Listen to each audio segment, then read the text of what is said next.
You put up with so much and then you've had enough. And then what have you got? You've got to strike, haven't you? You know the way. You've got to demonstrate.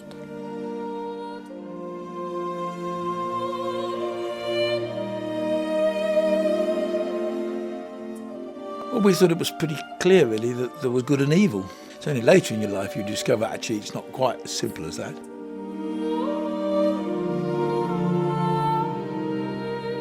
I began to find myself getting more and more bolshy and talking more as though I was wearing a cloth cap and standing in the car park at British Leyland.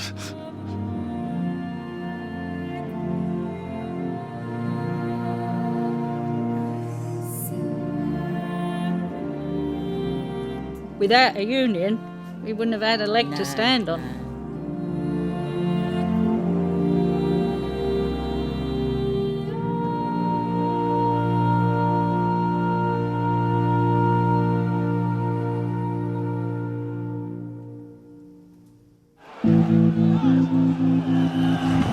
Scratch the surface of anyone over 35 and you'll probably find a strikeout. Between the 1960s and the 1980s, striking was something millions of us did. We came to striking for all kinds of reasons, and some of the most surprising people were strikers. I didn't start off as a supporter of industrial action. I started off as a supporter of sweet reason, as I saw it. Norman Tebbit became the trade unionists' bogeyman when he was in government, but in the 1960s he was a pilot at BOAC and a union activist. Fasten your seatbelts, ready for takeoff. Thank you. And when we introduced the 707, for example, the management was so poor at its own job that eventually it fell to myself and another co-pilot to show the management how to schedule the cruise. If the captain wants a cup of coffee, they serve it on the flight deck. And there are always plenty of empties here too.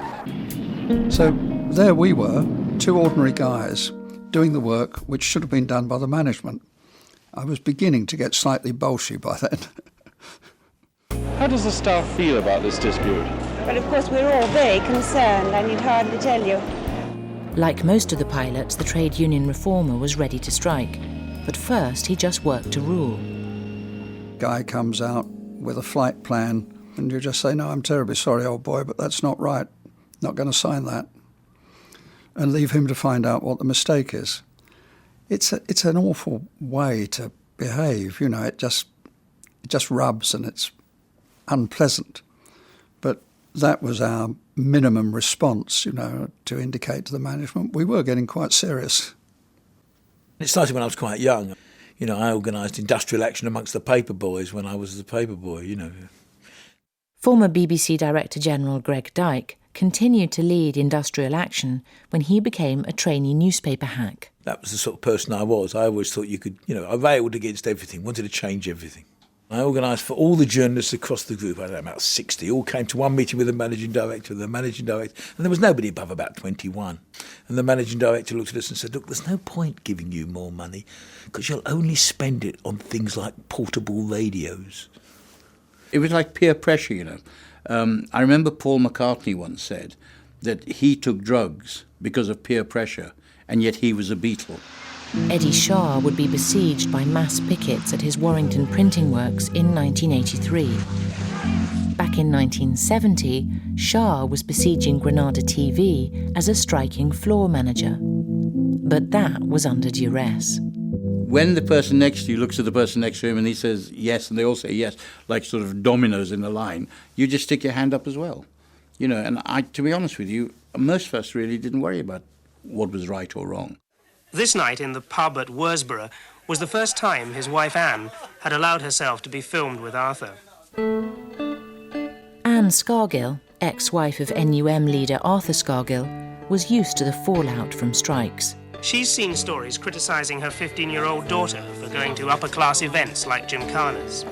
There was right-wing uproar when her husband appeared in a new Volvo car. So they said, what a story. Mrs. Scargill. But surprisingly, Anne only came to the picket line when the miners were striking against pit closures in 1984. Before the miners' strike, I just went to work. I had a daughter. Arthur's dad lived with us. And then in 1984, all hell broke loose, not only with me, but with all the other women. I should have, definitely should have, voted against. That was a lack of courage on my part, frankly. As editor of The Sun, Kelvin Mackenzie would be a staunch opponent of strikes. But 3 years before he led the paper, he found himself striking against it. It would have been impossible to cross the picket line. I neither had the courage, nor, by the way, would the management have welcomed me with open arms. What was I going to do? If I'd gone in there and sat down, it would just have been a way of earning money for doing nothing, because the printers would have blacked my output and would never have handled it anyway. Printers sitting back there, oh, bloody lovely this, more strikes the better, sir, right? So I wouldn't have achieved anything by crossing the picket line. Actually, I don't regret that. You can't really call the DHSS industry, it's like a farce. I mean, it was just like 14,000 people shuffling bits of paper waiting for them to invent computers, basically. Viz Comic editor Chris Donald was surprised to find he was on strike, because no one in his union had told him. All we knew about it was that the boss said, oh, by the way, there's this strike thing tomorrow, you don't have to come in. So we went, OK, so we didn't come in. They were quite happy for you to not come in and then come back a day later.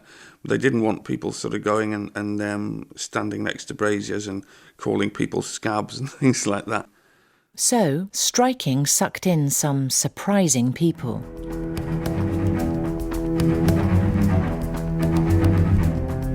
There are many reasons why people strike. All those in favour, please show.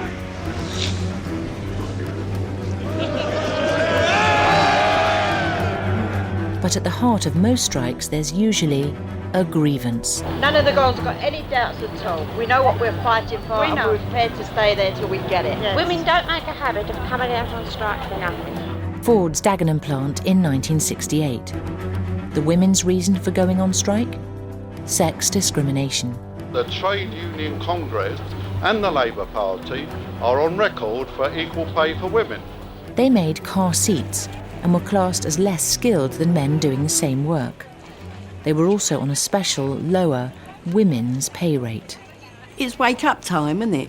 You're working and you're thinking, I should be getting more for this because it's a skill. So it's wake-up time. Eileen Pullen and Vera Syme will rub shoulders with politicians to highlight their grievance. They were sweeping the floor. They got the same grade as what we did. The sweeper couldn't get onto a machine, but we could do the cleaning. It's right, isn't it? That's right, yeah. Because that's the only way you got anywhere with Ford. You had to strike, didn't you? Unfortunately. Sheila Douglas and Gwen Davis also worked in the upholstery shop. It was always men's problems that were being fought over, not ours.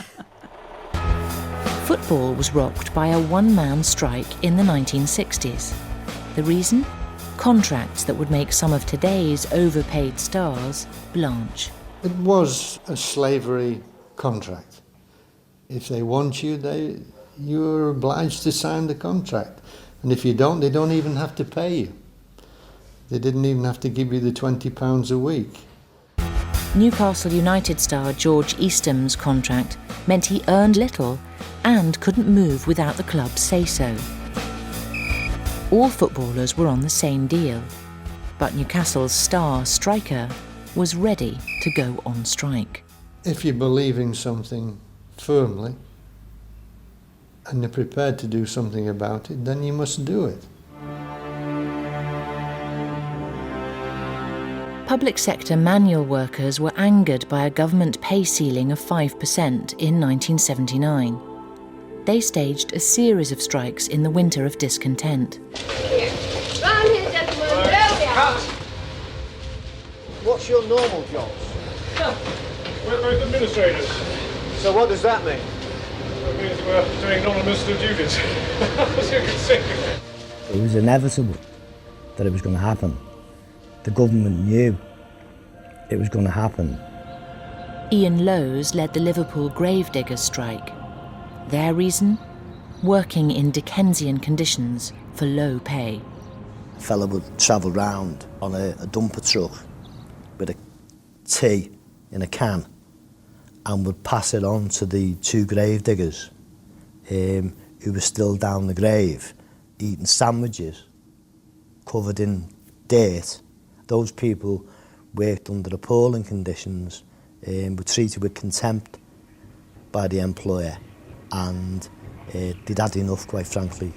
I'm asking you to support the Joint Shop Stewards' recommendation. There were almost 12 strikes a week at one British Leyland plant in the late 1960s. Many of Leyland's walkouts were caused by its pay system. All the workforce were organised into gangs. Your world was dominated by the politics of that gang in relationship to the rest of the factory. Shop steward Bill Lancaster called a spontaneous wildcat strike without union backing. The reason? His gang was paid less than another gang. We just said to the foreman, how much are we getting for this? And we were told, and we just said, right, that's it. And we just walked out and brought the whole place to a standstill for 3 days. I guess looking back at hindsight, I should have felt guilty, but I didn't, because everybody else was doing it. It was an incredible atmosphere to work in. Whether the individual agreed or not, sometimes they had little choice about striking. The closed shop meant you had to be a union member to work. Break the strike, and you could be out of the union and your job. And we'd often have a meeting once a week, and we'd all sit into some left-winger sort of yelling and screaming, and we'd all sit there nodding and thinking, how much longer is he going to go on for? And then we'd all go. And it was a senseless thing to me, because we were fighting for a small percentage increase, which would take us years to pull back. I think we were out for about 3 or 4 weeks. You're still staying out? Yeah. You're not going back at all? No. How strong was the feeling at the meeting this morning? Very strong. 100%. There are many reasons for striking, although they're not always obvious to everyone. What we came out for, I think it was for something the electricians were complaining about. And we were out and they were in.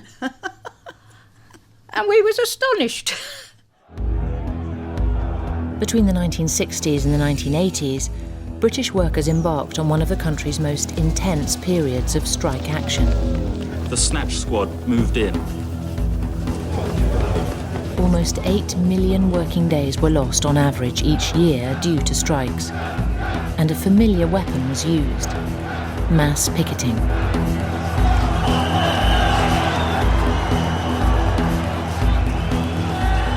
And you could just see the field and hear the noise, and it was like something out of a science fiction movie, with all these black figures with big shields in front of them, banging on the shields. In May 1984, the aptly named Norman Strike, a miner from Tyneside, was part of a mass picket trying to stop lorries leaving the Orgreave coking plant. And there was rows of horses with guys with visors on and crash helmets and truncheons, and it was like, phew, bloody hell. And you're there, and all you've got, you haven't got a lump of wood, you haven't got a stone, you haven't got anything, you just got you. Somebody set fire at the field. And my trousers was on fire at the bottom, but I didn't know there were. Somebody said, "Oh, your trousers on fire." Just then the line parted and they just came charging out on these horses. Well, when you see a bloody big horse with a copper on the back of it charging towards you, you don't hang around to give it some sugar. You run, you just turn and you run. And that's what I did. And I could hear behind my head just missing me, and that was spurting us on. I'm not fit, and I wasn't fit then either. But I got away from them horses. They never got me that day. The violent confrontation came when the pickets reacted to police manoeuvres to protect one of the newspaper vans. What happened last night was mob rule, and it was only afterwards, when the police took control, that we managed to get our vans out. In the early 80s, former striker and now newspaper publisher Eddie Shah took on the print unions. Move back, please. Mass pickets tried to close his Warrington plant. Shah took it as a declaration of war.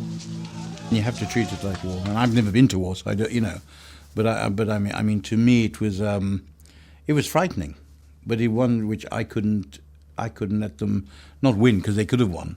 But I mean, it's just one I wasn't prepared to give in, and I would have given everything up for it, everything, because They were bastards. I mean, some of our staff were very left-wing, but they wouldn't give in. Our politics were miles apart, but this had just brought us together. Even the news went on strike. ITN journalists demanded parity with the BBC in 1974. Peter Snow joined the picket line. It was enormously exciting. I bought a bottle of whiskey every day to the picket line. We had a great fun with it. 3 days we were actually on strike, I think, at the time. I found myself turning into a sort of passionate rabble-rouser. My view always was that I, more than anybody, should be part of the fight, because presenters, reporters, people who are earning more money than most of the other people in the struggle, they should be the ones who are there on the picket line. I'm absolutely crystal clear about that. The one problem with this strike was that there was an election coming up. Would people then have crossed the picket line? Would I have crossed the picket line? I don't know. I would have been very, very much in a dilemma as to what to do. 20 years later, that dilemma would come back to haunt him. Don't accept the point of view that the strike is caused purely by the strikers. I think there are always two sides to this. And in this case, the corporation have to take more than their share of the blame. Well, a lot of people think that they're already being paid too much. What do you think? No, I don't think so. Would you like to drive one of these for the money that they get? The BOAC pilots walked out in June 1968, and Norman Tebbit finally became a striker. By the time I got to it, yes, I was quite ready to do it. And in fact, I was on the Pilots' Council of the 707 fleet at that time, so I was fully committed to it. I decided there wasn't any other way. But Tebbit's union, Balpa, was too posh to picket. I'm prepared to stay out until we get our results, and I've made arrangements to see myself through for a long, long time. There are lots of casual labour jobs. What do you mean by casual labour? Well, at this time of year, you can pitch hay for quite a reasonable fee, provided it's dry, drive trucks. As airline pilots, we were bolshy in a very middle-class sort of way. We didn't carry placards and we didn't have picket lines. I took the view that if you couldn't maintain the support of your members for that strike action without a picket line, then you hadn't really got a terribly good case. And people were assaulted, people were threatened, a couple of people had their nervous breakdowns. A group of men turned up in a van and with pickaxe handles, and we had to actually withdraw pickets after the first day because we weren't going to be able to get our message across. It was a strike that never got any support from the public. The media and the politicians actually demonised that group of workers.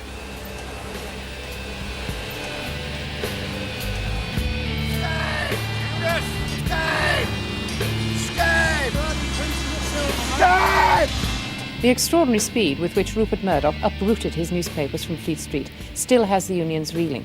Mr. Murdoch said, "Move out." And that was the end of this newsroom. Thousands of newspaper workers lost their jobs in the switch from hot metal to new technology at Wapping. Here, computers actually set the stories, replacing the linotype machinery.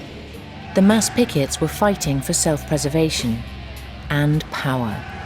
Each day, former striker Kelvin Mackenzie, now editor of The Sun, drove through them. And I'd go like that, give them the V sign out the window, go, right! And there'd be another surge like that. Anyway, that went on for about 2 nights. And I get a phone call from Rupert Murdoch. Calls me up and says, I hear you've been aggravating the pickets. And I said, well, yes, that is probably slightly true. He said, well, get this message. I said, oh yes, what is it? He said, pack it up! Bang! Oh, dear, oh dear. So I packed it up. I stopped it. It was the most enjoyable part of the evening. And probably part of the day. You flog yourself all day, kiss and tell, my bloody night with a rhino, 3 nuns and the blinking King of Siam, you know, you'd have all this, you know, and then at the only light spot in the whole day, around about 9:30 at night, there it goes, like that. The energy would be fantastic. In recent weeks, the dispute at Wapping has often turned ugly.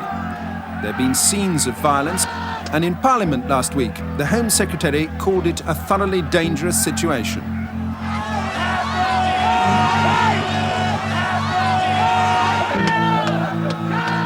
The police were saviours or villains, depending on which side you were on.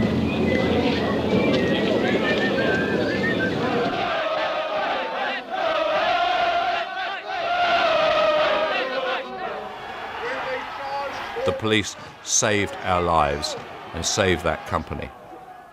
These guys would have killed me and would definitely have destroyed that plant if they could have got in amongst it. Police, outnumbered around 2 to 1, pushed the pickets 50 yards further from the main gate. My mum, who was a born-again Christian, was against me. She thought the strike was wrong. She thought I was wrong. She was reading The Sun. And she saw me standing in the street and I was black and blue where I'd been beaten up and black eye. And she said, "Who's done that to you?" And I said, "The police." And she said, "Right." And then she was on our side from then on. Norman Strike's picketing led to his arrest and imprisonment. More than 11,000 arrests were made for alleged offences linked to the miners' strike. Anne Scargill made her first appearance in court, charged with obstruction. Mrs. Scargill was in the witness box for 35 minutes, and she denied almost every detail given by the police of her arrest outside Silverhill Colliery. She told the magistrates, "I was very frightened. The police seemed very hostile." And they took me into a small room, very small, this room. And I goes in there, and there's a policewoman with me. And she said to me, "Come on, get undressed." I says, "Pardon?" She says, "Get undressed." I says, "What for?" And there were a bath outside, I thought. I says, "I'm not dirty." She says, "Get undressed." So I just looked and, do you know, it was terrible. I says, "Do you know I'm old enough to be your mother?" She says, "I'm only doing my job." I said, "Yes, love, that's what they said in Nazi Germany. When they were taking Jews to be slaughtered, they were only doing the job." Are you going to celebrate? She was cleared of all charges. When we've won the strike, yes. The police began protecting miners who worked during the strike. Flying pickets made an appearance. We soon realised there was no need to picket our pit because nobody was even thinking of going in. So we left a few people on permanent duty at the pit, and then we started to branch out to try and bring other pits around the area out as well. And then once Durham was solid, we tried to go to Nottingham, but we were stopped. In Nottinghamshire, the Coal Board says 24 of the 25 pits are working, despite about 1,400 pickets. Officers have been busy stopping cars since dawn. About 150 vehicles have been sent back to Yorkshire, most of them carrying at least 4 passengers. I was happy, yeah. Over the moon. Delighted. Yeah, Jim, of course you can have it. Jack Charlton became an unlikely hero to the pickets. Their cars were known to the police, so they borrowed his. I mean, and the next thing I knew, police had knocked on the door and said they'd found my car parked somewhere in workshop. And was I aware of what I was doing, that I was giving a car to... And I said, yeah, of course I was. I don't think the police were too pleased about it, but they couldn't do anything about it either. I suppose it was me thinking, at least I made a contribution to a strike which involved the people that I grew up with. In the quiet streets of London, or any other town, there hasn't been a revolution in people's lives since ITV screens went dark more than a month ago. But there are some things they can't talk about any longer when they go down to the pub. I think it's a bloody nuisance because it keeps my kids quiet. And I like Coronation Street and Crossroads, and BBC just as rubbish. Picketing for Greg Dyke in 1979 was a breeze. I used the ITV strike to spend a lot of time windsurfing, actually. I spent a lot of time in Wales windsurfing. I used to come back every week for my day on the picket line. The head of industrial relations there was very anxious that at the end of the strike, the relations between the management and the unions would still be all right. So we used to picket inside the building. He let us picket inside on the grounds that we might get wet if it rained outside. Picketing wasn't the only weapon the strikers could use.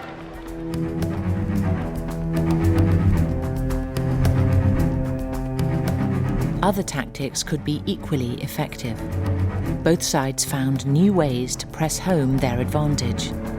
There was a complete blockade of the Humber Bridge this morning. 600 miners abandoned cars on approach roads and brought chaos to rush hour traffic. The men had been thought to be heading for the Scunthorpe Steelworks, but stopped here when police spotted their convoy. Striking newspaper workers lost their jobs when Eddie Shah challenged the closed shop. But what got in the headlines was that he'd taken on the Compositors Union, the mighty NGA. It established him as a union basher. Shah claims the unions tried a tactic of their own in the run-up to the dispute. His wife Jennifer was in hospital fighting cancer. She was in bed and she had a bad day. And Dr. Sherry Davis, who was the guy who was dealing with her, he said, I think we're going to lose her today. And during that, one of the nurses came to me. And she had tears in her eyes. She said, the union want to talk to you. And I said, well, I can't. And she said, they said, if you don't talk to them, they will close, they will call the pickets out at 4 o'clock. And I said, just leave it. And they didn't come out. They're animals. The leaders of unions basically are animals. They don't give a damn about people. I do actually loathe them. If I hadn't seen her, especially that day in November, fighting life and death, where there is no grey in between, it's black and white, it's death or not.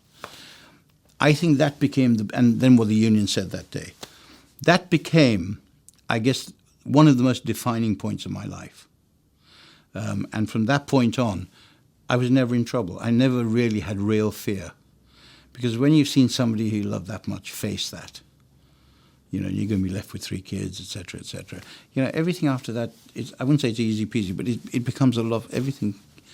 You focus more on what really matters. At LWT, just the threat of walking away from negotiations was sometimes all it took to get a result. We demanded an 18% local agreement increase. And the management offered us 4%. And we just said, no, that's totally unacceptable. And we got up to leave and they offered us 15 or 16%. And we looked at each other and it was, how do you get out this room before they take it away?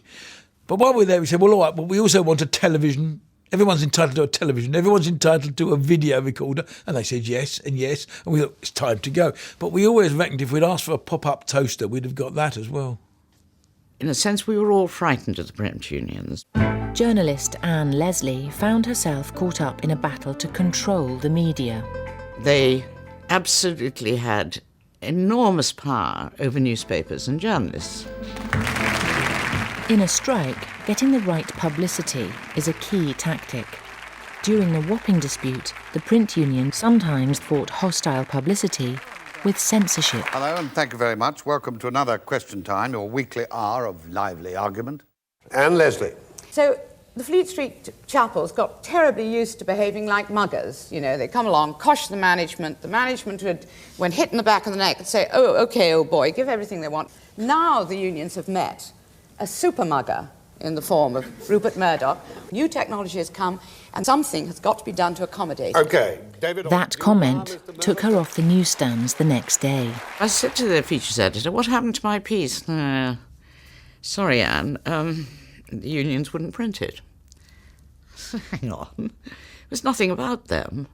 No, but they said, no, they're not printing anything by you for a while.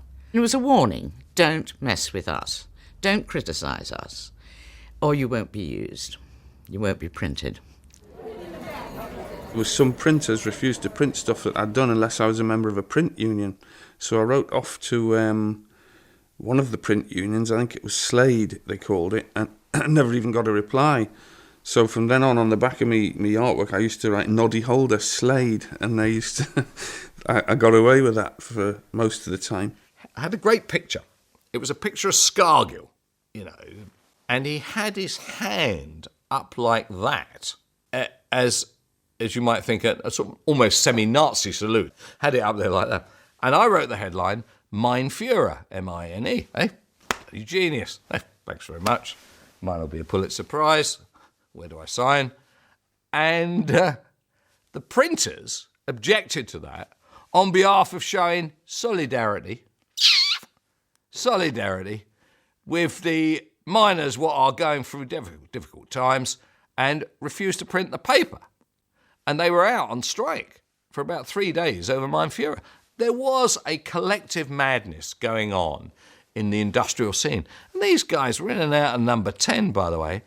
I'm surprised their waistlines didn't explode. Sandwiches, beer, tea, anything. They were really the political czars of their time. Well, can you tell us what you decided this morning? No, we can't. Why are you so secretive? Why? Because it's always distorted. It's not can't be if you tell us what happened. We just got contempt for the press. At first, the Ford women weren't friendly with the media, but they soon learned how to use the press and milk good publicity.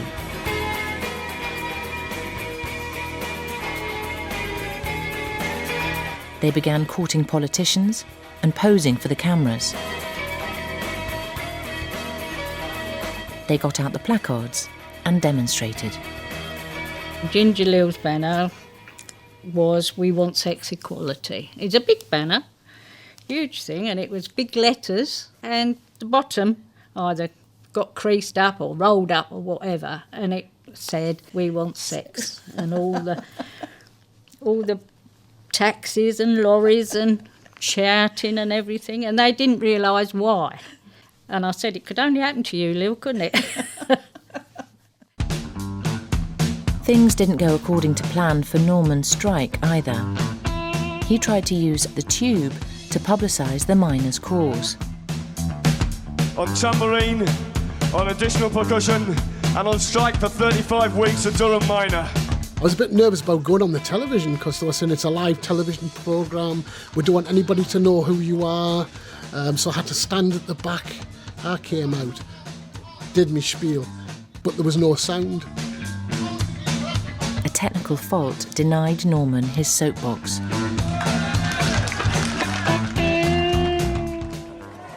Successful tactics can increase the effect of another essential strike component.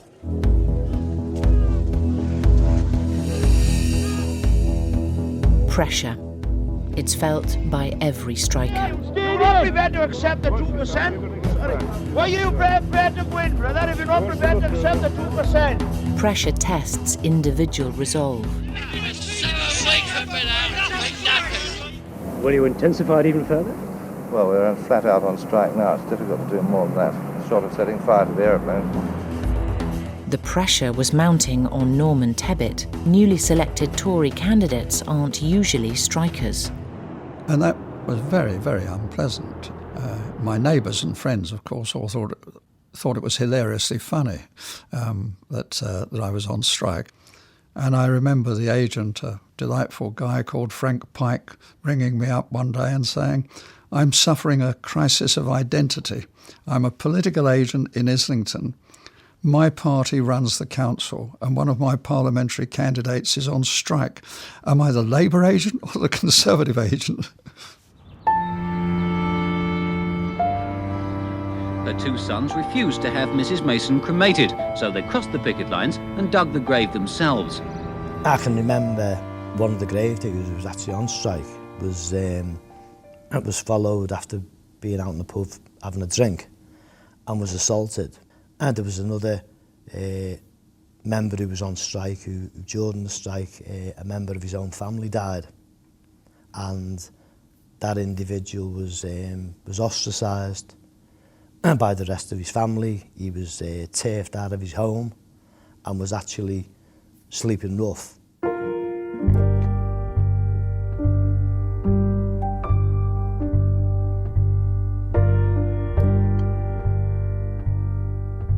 The dispute will continue. We are producing newspapers week after week. We will continue to produce newspapers week after week.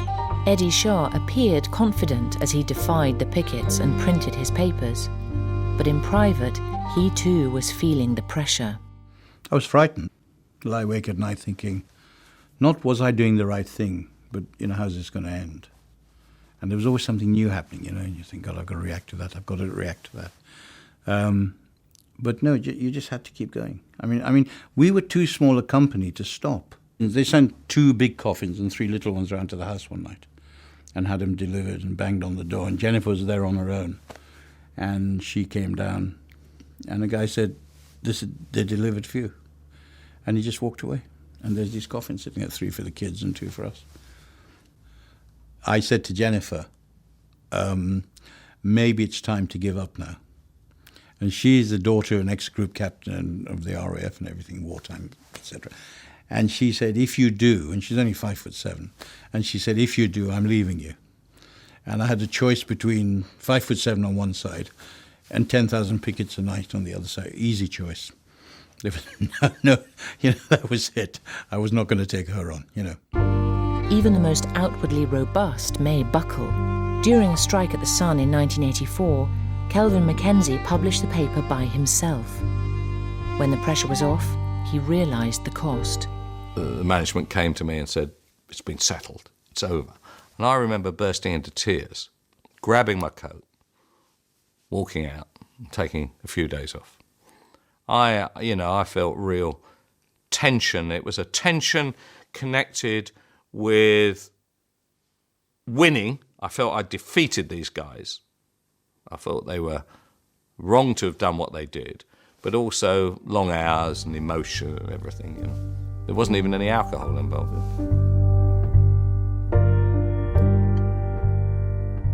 For every strike, there's a price to pay.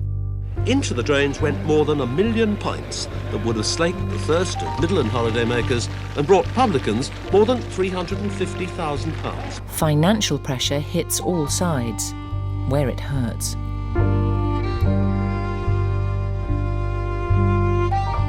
The miners stayed out for a year, and the union's assets were frozen. Whole communities were on the breadline. Even the leadership was affected. My husband didn't have any wages in the strike. And my husband didn't have any wages for 18 months after the strike because the union was sequestrated. I only worked 3 days part-time. But no, we didn't have an income, only my wage 3 days, like a lot of other women had. No, we didn't. Things were hard. I mean, not as hard for me as some others, but they were hard.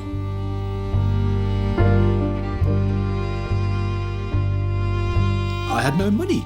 Literally 6 weeks with no pay. My then wife had to go out and work. My parents were collecting second-hand toys of friends of theirs to give to both my son, and I was passing around to other children. It was 6 weeks is a pretty long time. No strike pay as such, and that it's all coming out of our own personal reserves. You're not going to rely on vast savings? Well, no. Everybody tells me I've got vast savings, but my bank manager doesn't seem to have them. I don't know where they are. All of us had that experience, of being asked what we thought we were doing. But it wasn't very sensible at the end of the day. After all, one's losing money.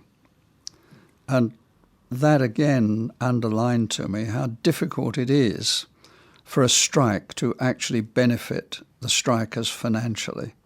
It takes a long time to make up the money you've lost. It's not pleasant. You get an awful lot of stick from your wives and families and things like that. The Ford women were under pressure to end their strike. Men were losing money. Do you believe in this women's strike? Huh? No, I don't. They're not. No, they shouldn't get the same as lads. You don't believe in equal pay? No. Not for women. The men are the breadwinners, and the women shouldn't go out and strike because a lot of them husbands work here. We went to the meetings, each week that how things was going, and you'd get women from other, they was wasn't working there, but they called us everything for their husbands out on strike. The one who was having the word with me was my mother. But you know, you should be getting back to work. You know, you shouldn't be putting these boys out. Well, it was her sons, wasn't it? Yeah. I said, oh, well, it's just one of them things. It just happens. When we get it, I'll go back to work. But there was men on our side, wasn't there? Oh, yeah, there was men for us, yeah. Mm.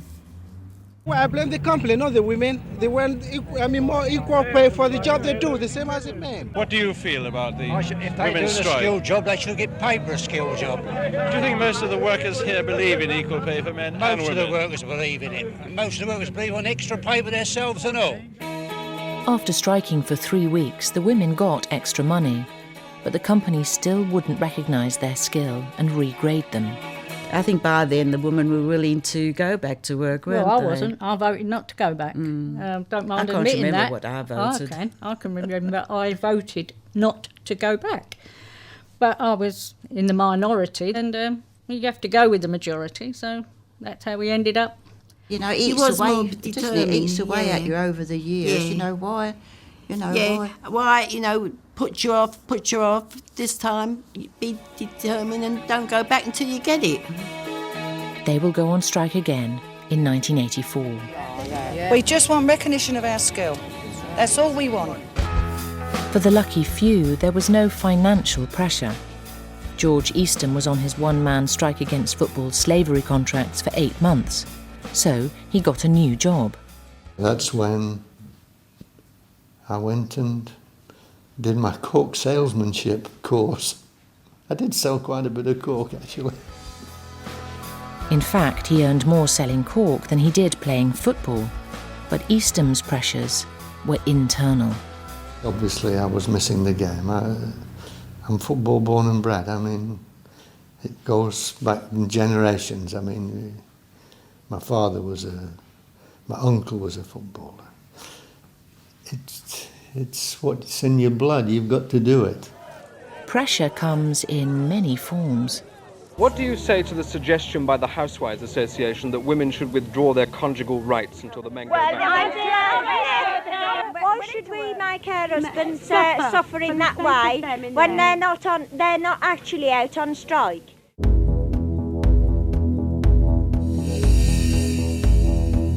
When a strike ends, it's time to decide who won, who lost. It was dawn. They'd lost a year's pay, but retained the things that matter most in these valleys: fellowship and self-respect. If anyone thought it was a defeat, now was not the time to say so. The men was at the front, and then there were the women, and then the miners who were going back to work. And there were tears shed by nearly all of us, especially women. Some men were crying. Yeah, very, very emotional day that day. Very emotional. If the rest of the trade union leaders had have done the same work as the rank and file of the trade unions did, we would have won this strike. We would have won it. But they were all interested in gaining lordships and that. The public service workers claimed victory in the winter of discontent, even though it helped bring down the Labour government. They've agreed on humanitarian reasons to go back to work. But I'd like to say that they would like the support of the public within the next 4 weeks, because the public have stated, and so have the government, that they're low paid and they deserve some consideration. We got the biggest pay rise that we've ever had in local government. After that strike, things improved dramatically in relation to paying conditions, in relation to health and safety, in relation to welfare facilities on site. Highbury was still the scene of speculation today as the players turned up for training. Among them was football's problem boy, George Easton. I know when I first went to Arsenal, the directors were very friendly there. It was a whole new atmosphere, you know. The director spoke to you on man-to-man terms. Footballers became human beings. After his 8-month solo strike, George Eastham spent another 3 years in court fighting the slavery contracts. Eventually, he won and went on to join England's World Cup winning squad. The pilot strike lasted 17 days and cost the company £9 million. They got a deal, but it was unfinished business. I think there was a bit of anger, at the end of it. After all, the pilots are highly professional men, carrying a pretty heavy responsibility, and they became very resentful of being treated as they would have felt, badly and not with any consideration of their skills. Victory finally came for the Ford women after they went on strike again in 1984. For 17 years they'd been pressing their claim for recognition of their skill. Live now to Dagenham, where we can find two of the ladies who were in right at the start of this dispute. Was it worth all those years of fight? Yes, it was worth it. Now they've got it, I'm real pleased for them. What kept you going, though, for year after year? Determination. To celebrate, they let us have the canteen, and we had a party.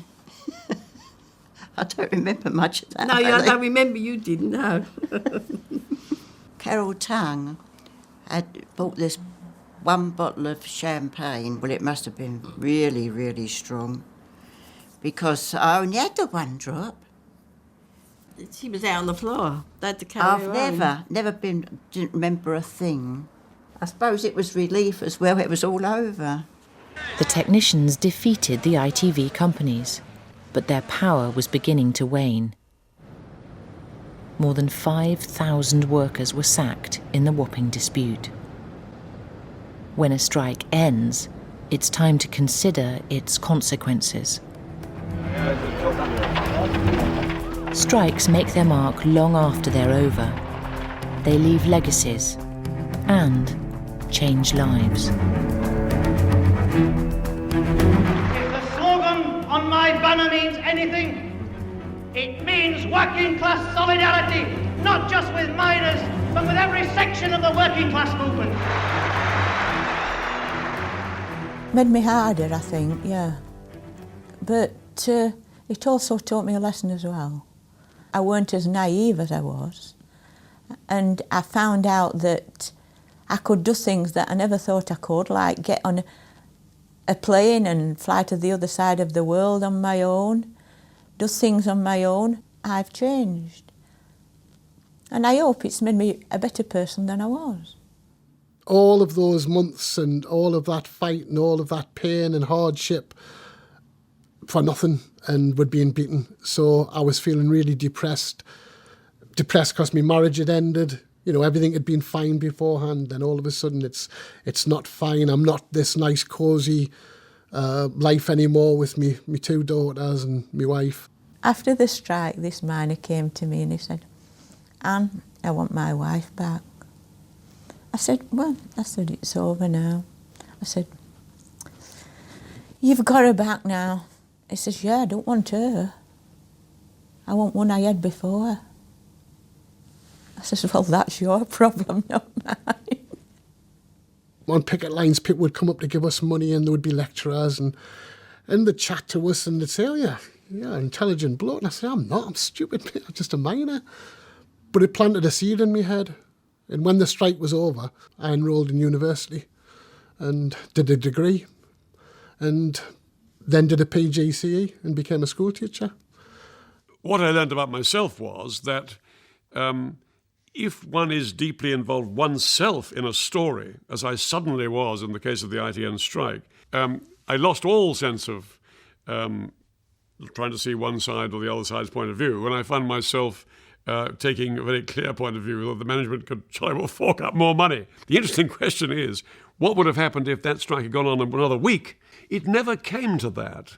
But I would have been in a real dilemma if I'd been asked to come out on strike on election night. The communists down here, 13 of them, 28 Greens. Peter Snow finally confronted his dilemma at the BBC in 1994.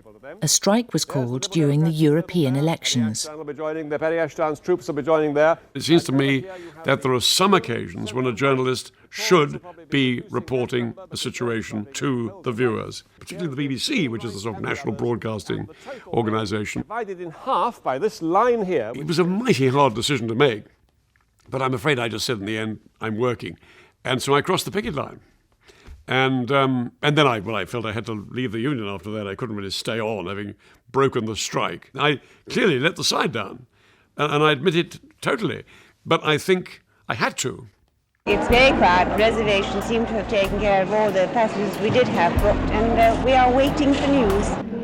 After the pilot staged another walkout, Norman Tebbit, the striker, also became a strike breaker.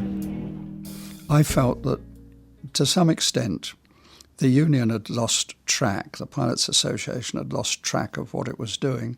So I was a blackleg, and I told the management that I was available for work. At the end of the day, whether you're in a union or whether you're in a political party, there comes moments when you have to say to your friends, look, I'm terribly sorry, you're wrong, and I'm not going to follow you down that track. Part of growing up.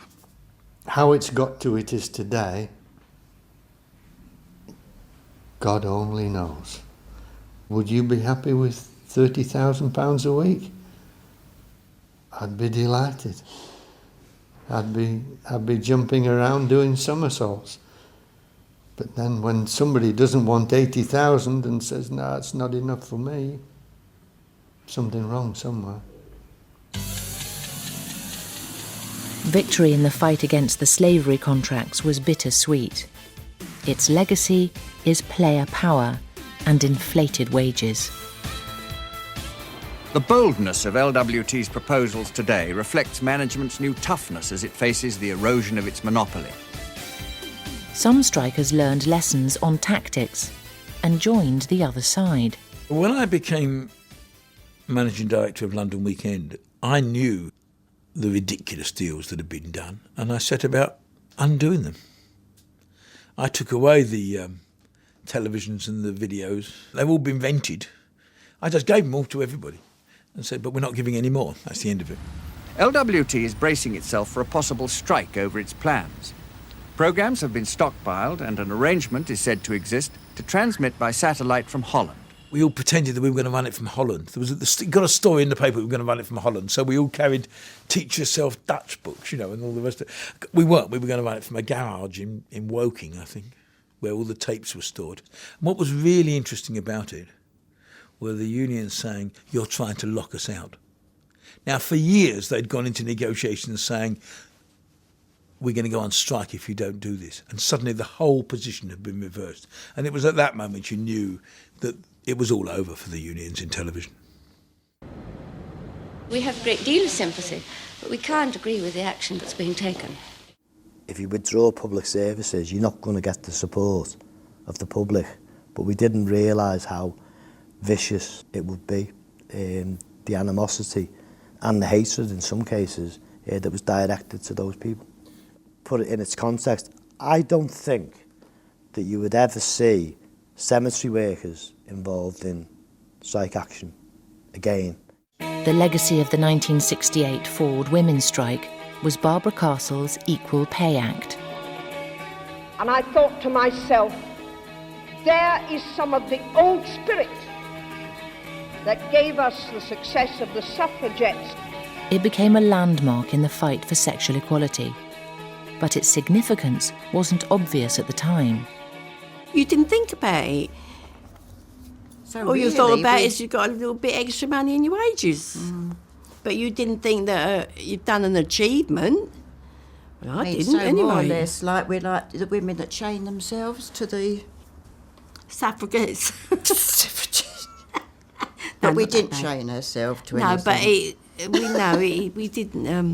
We didn't do anything like that. I think possibly there was a feeling on the part of the management that this guy is very reluctant to stand in line neatly and tidily when he's asked, and he's too much of a maverick. The pilots' negotiating team told my deputy chairman that they wanted to change the management. In other words, it gets awfully near to Balfour wanting to run the airline. I was told afterwards that my file was subsequently marked unsuitable for management. This caused me some wry amusement years later when British Airways, as it had become, was responsible to me as a minister, and I was appointing the guys to the board and appointing the chairman.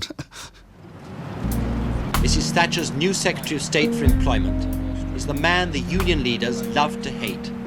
The legacy for a former Bolshevik union activist and strikebreaker was to push through changes to the law that would radically reduce union power.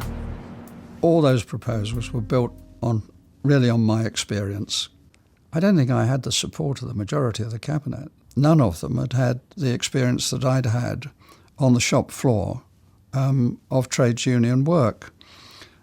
So my view of what we should be doing was totally different to theirs. And they were very uncertain about it all. And they'd all had their fingers burnt, of course, in Ted Heath's time. And I was getting quite worried about the discussion going on. And at the end of it, the Prime Minister looked round and summed up and smiled sweetly and said, well, then it's clear the Secretary of State has got the support of the Cabinet for his proposals, and thank you, Secretary of State, you should go ahead and publish your white paper and we'll get on with it. And one or two people looked quite surprised. Due in no small part to Norman Tebbett's reforms, by the 1990s the average number of days lost per year to strikes was around a tenth of what it had been in the previous 3 decades. Former strikers disagree about the benefits of killing off what was once known as the British disease. It was hard. There was times I thought, what am I doing this for? But I kept on doing it because it was the principle of the thing. What else is there? What else has working class got? Only to strike and demonstrate, else nobody will take any notice on you.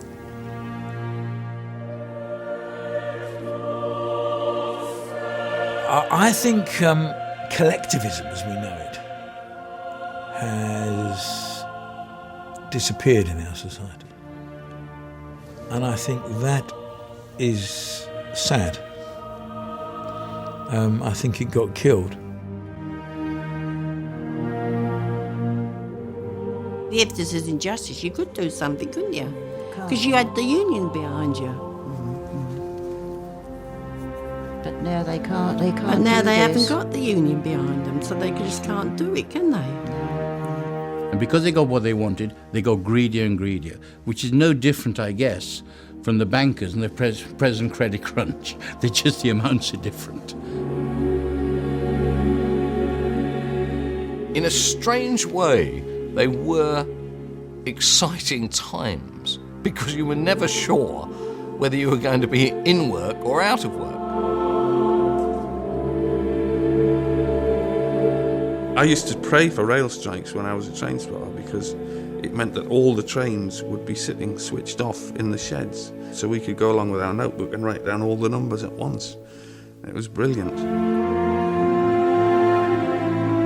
Would I go on strike again? I could do. Yeah, sure, if I was in that position. It may be a bad judgment, but it's not an immoral judgment.